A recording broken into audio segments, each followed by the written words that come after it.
Have you ever noticed that when people talk about history, they usually highlight the wars, the kings, the battles, or the revolutions? It's always about the dramatic moments that change the world. But what about the times in between? The long and eventful stretches of history where nothing big seemed to happen. These forgotten gaps are what I like to call the silent years. And let me tell you, these years were not silent at all.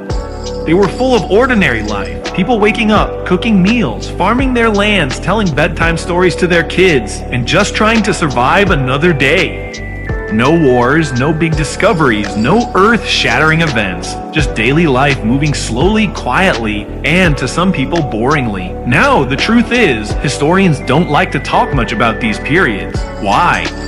Because boring history doesn't sell books. Nobody wants to sit through a lecture about 30 years where all people did was harvest wheat, mend their shoes, or wait for the rain to fall. But if you really think about it, these silent years are actually the backbone of human history. They are the glue that holds everything together between the big, noisy events. Imagine this. If history was a movie, the famous wars and revolutions are the explosive action scenes. But the silent years, they're the long, quiet moments where the characters are just living their lives. And if you skip those parts, you don't really understand the full story. So today, we are going to step into those forgotten pages. We're going to see what life was really like during these so-called boring times. And by the end of this journey, I think you'll realize that boring history is not boring at all. It's just hidden in plain sight, everyday life in the silent years. Let's take an example. Imagine Europe in the late 1300s, after the Black Death had passed. People were still alive, but life wasn't exciting or glorious. The survivors just wanted peace. They wanted to rebuild their homes, plant their crops, and keep their families safe. Day after day, year after year, life looked the same. The biggest excitement might have been a local fair or the arrival of a traveling merchant.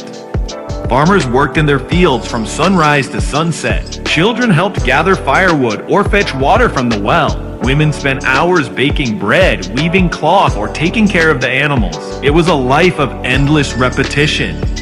To us, it might seem painfully boring, but for them, it was survival. In China, during certain dynasties, decades could pass without major wars. The emperors ruled quietly, taxes were collected, and people just lived. Imagine sitting in a small village where the only news you'd hear for months was that someone's cow had escaped or a neighbor's daughter got married. That was the reality. But here's the interesting part. In these silent years, humanity was actually growing stronger. People learned to live with the land, to adapt to their climate, and to pass down small traditions.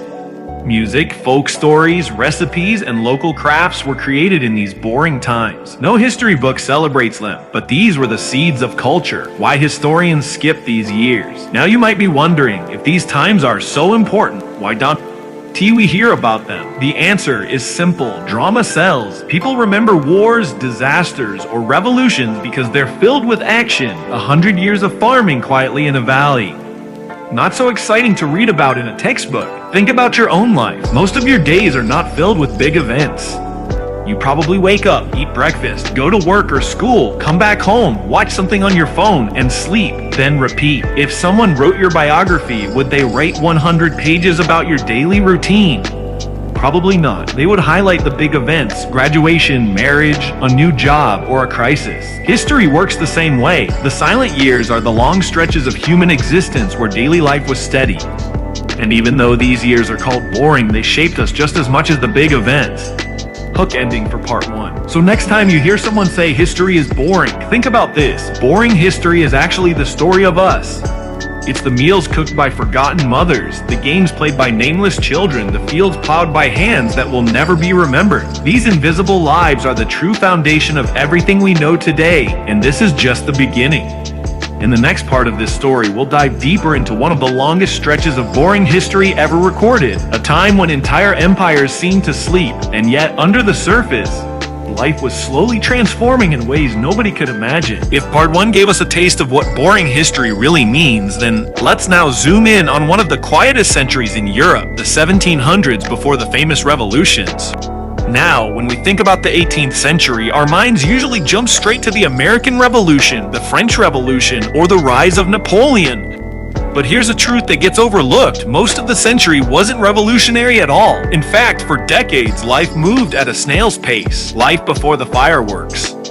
Imagine being a villager in France around 1720. You didn't know that one day your country would explode into revolution. To you, every day felt exactly like the one before. The morning bell from the church tower woke you up. You walked to the fields carrying your simple tools. The soil was hard, your back ached, and yet you kept going because the family needed bread on the table.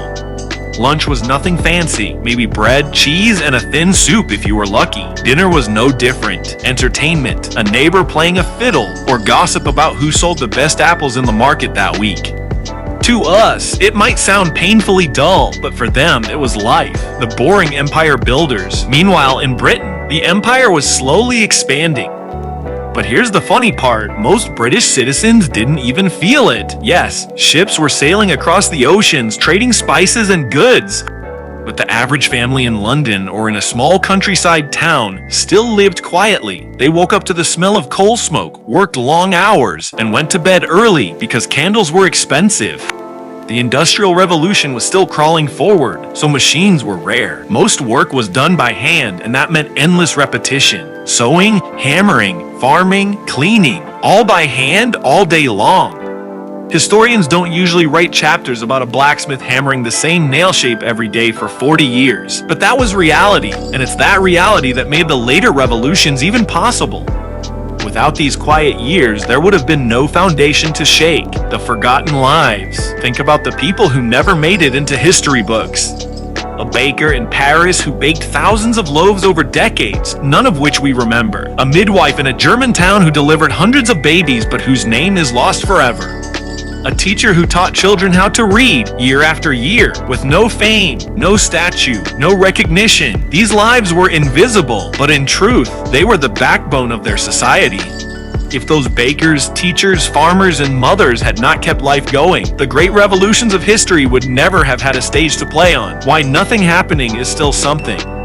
It's tempting to think of these stretches of history as nothing happening. But let's pause for a second. Even when there are no wars or revolutions, things are always happening. The earth doesn't stop turning. Seasons change, children grow up, old people pass away. The boring centuries are filled with the slow but steady evolution of human life. During the 1700s, farming techniques quietly improved.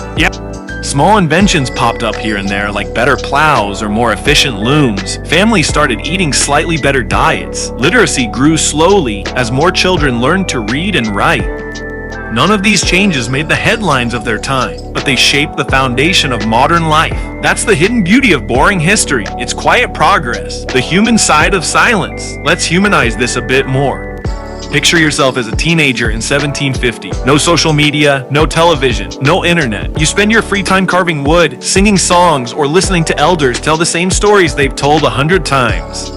The most exciting moment of your week might be the local market day. Farmers from nearby villages gather, selling cheese, cloth, or eggs. You hear news from distant towns, news that might already be months old. And yet for you, it's fresh, exciting gossip. It's a slow life, but it's also a deeply human life. People laughed, cried, fell in love, and grew old, just like us today.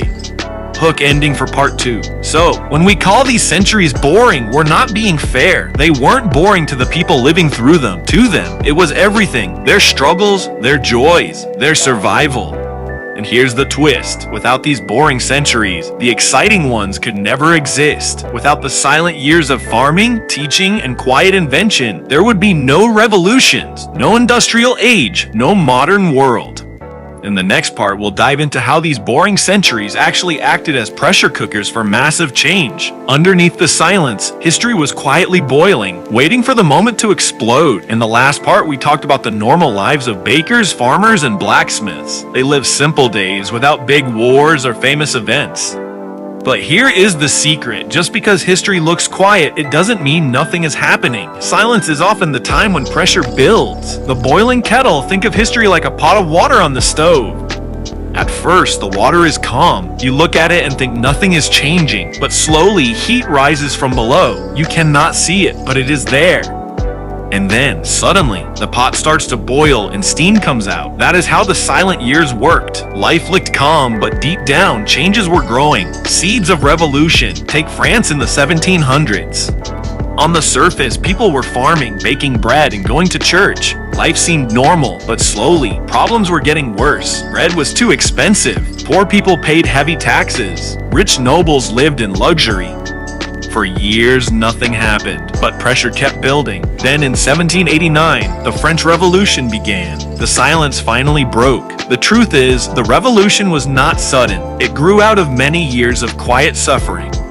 The British example. The same happened in Britain. For many years, people lived simple and boring lives, but in workshops, small inventions were being made. A stronger iron tool, a better pump, a faster loom. At first, these things looked small, but when you add them together, they became the start of the Industrial Revolution. By the late 1700s, factories rose, steam engines worked, and the world changed. All of that came from the boring years, invisible changes. Sometimes, boring history is really hidden history. For hundreds of years, only rich people could read and write, but slowly village schools opened. Children learned the alphabet, prayers, and simple math. It did not look special, but in a few generations, millions of people could read. When books and newspapers spread, people understood them. That gave power to future revolutions. Big changes are born from small, silent steps. The power of boredom. There is another side. Boredom itself can push people to act. Imagine being young in a small village in 1760. Your life is the same every day. Work, eat, sleep, repeat. You start to dream of something new. That restless boredom makes people ready for change. So when a leader stands up and says, let's build something new, people follow. Maybe boring history is not boring at all. Maybe it is the fuel for action across the world. This pattern is not only in Europe. In China, long peaceful dynasties looked boring. Farmers farmed, traders traded. But in those years, farming tools improved and small changes grew. Later, those changes led to bigger shifts. In India, many villages looked the same for centuries, but inside those boring years, culture and trade kept growing. Those slow changes prepared the ground for later struggles and freedom. Quiet times happen everywhere. Ending of part 3. So what do we learn? The silent years were not empty. They were the years of pressure, the years of preparation. They looked calm on the surface, but inside, they were full of hidden energy. And when the right moment came, all that energy exploded into revolutions, new inventions, and new worlds.